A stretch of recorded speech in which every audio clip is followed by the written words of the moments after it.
గృహ నిర్మాణ శాఖపై సీఎం చంద్రబాబు సమీక్ష, హాజరైన మంత్రి పార్థసారథి, అధికారులు.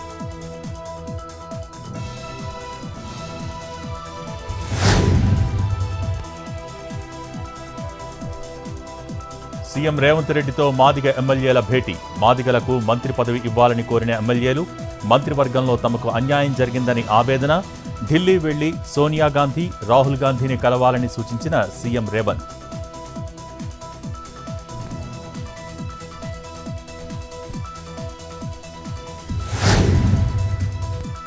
మన్యం జిల్లా కురుపాం రేంజ్ ఫారెస్ట్ అధికారులపై ఎమ్మెల్యే జగదీశ్వరి ఆగ్రహం, ఏనుగుల దాడుల్లో నష్టపోయిన పంట వివరాలు నమోదు చేయని అధికారులు, బాధిత రైతుల ముందే ఫారెస్ట్ ఆఫీసర్స్పై ఎమ్మెల్యే అసహనం.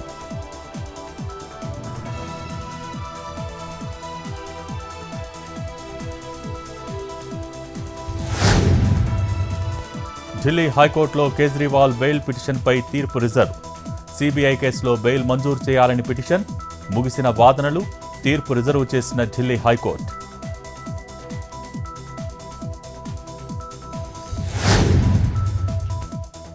నాగర్ కర్నూల్లో పానుగల్ ఎస్ఐ హల్చల్, తన వాహనానికి అడ్డు వచ్చిన బైకర్పై పిడిగుద్దులు, బూటు కాలుతో తొక్కి దాడి చేసిన ఎస్ఐ కళ్యాణ్, రాబరీ కేసు పెడతానని బెదిరించాడని బాధితుడి.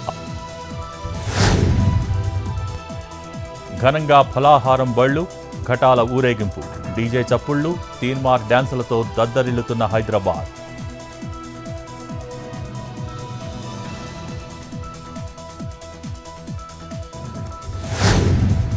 విశాఖ ఎయిర్పోర్ట్ పోలీస్ స్టేషన్ పరిధిలో దారుణం, బంగారం కోసం వదినను చంపేసిన మరిది, 3 తులాల బంగారంతో పరారైన దుర్గారావు.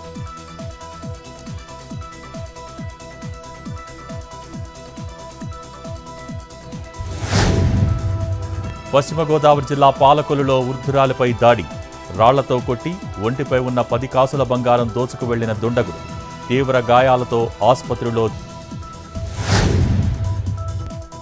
ఢిల్లీలోని రావూస్ ఐఏఎస్ స్టడీ సెంటర్ ఘటన తర్వాత ఆప్ సర్కార్ సీరియస్, కాలువలకు అడ్డంగా ఉన్న అక్రమ కట్టడాలను బుల్డోజర్స్తో కూల్చివేత, రావూస్ ఐఏఎస్ స్టడీ సెంటర్లో వరద నీరు పోటెత్తడంతో 3 విద్యార్థులు మృతి.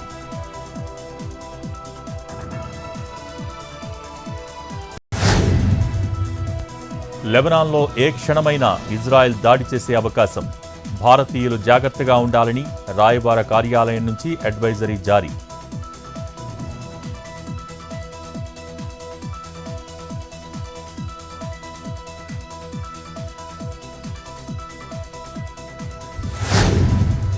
నార్త్ కొరియాను ముంచెత్తిన వరదలు, ఎమర్జెన్సీ ప్రకటించిన కిమ్, నడుములోతు నీటిలో లగ్జరీ కారులో పరిశీలన.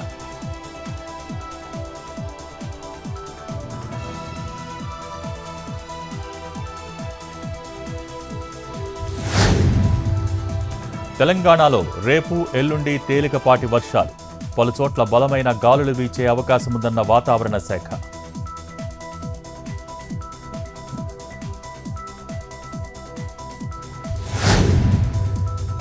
హీరో ధనుష్కు షాక్ ఇచ్చిన తమిళ నిర్మాతల మండలి, హీరో ధనుష్తో సినిమా చేయాలంటే అనుమతి తప్పనిసరి.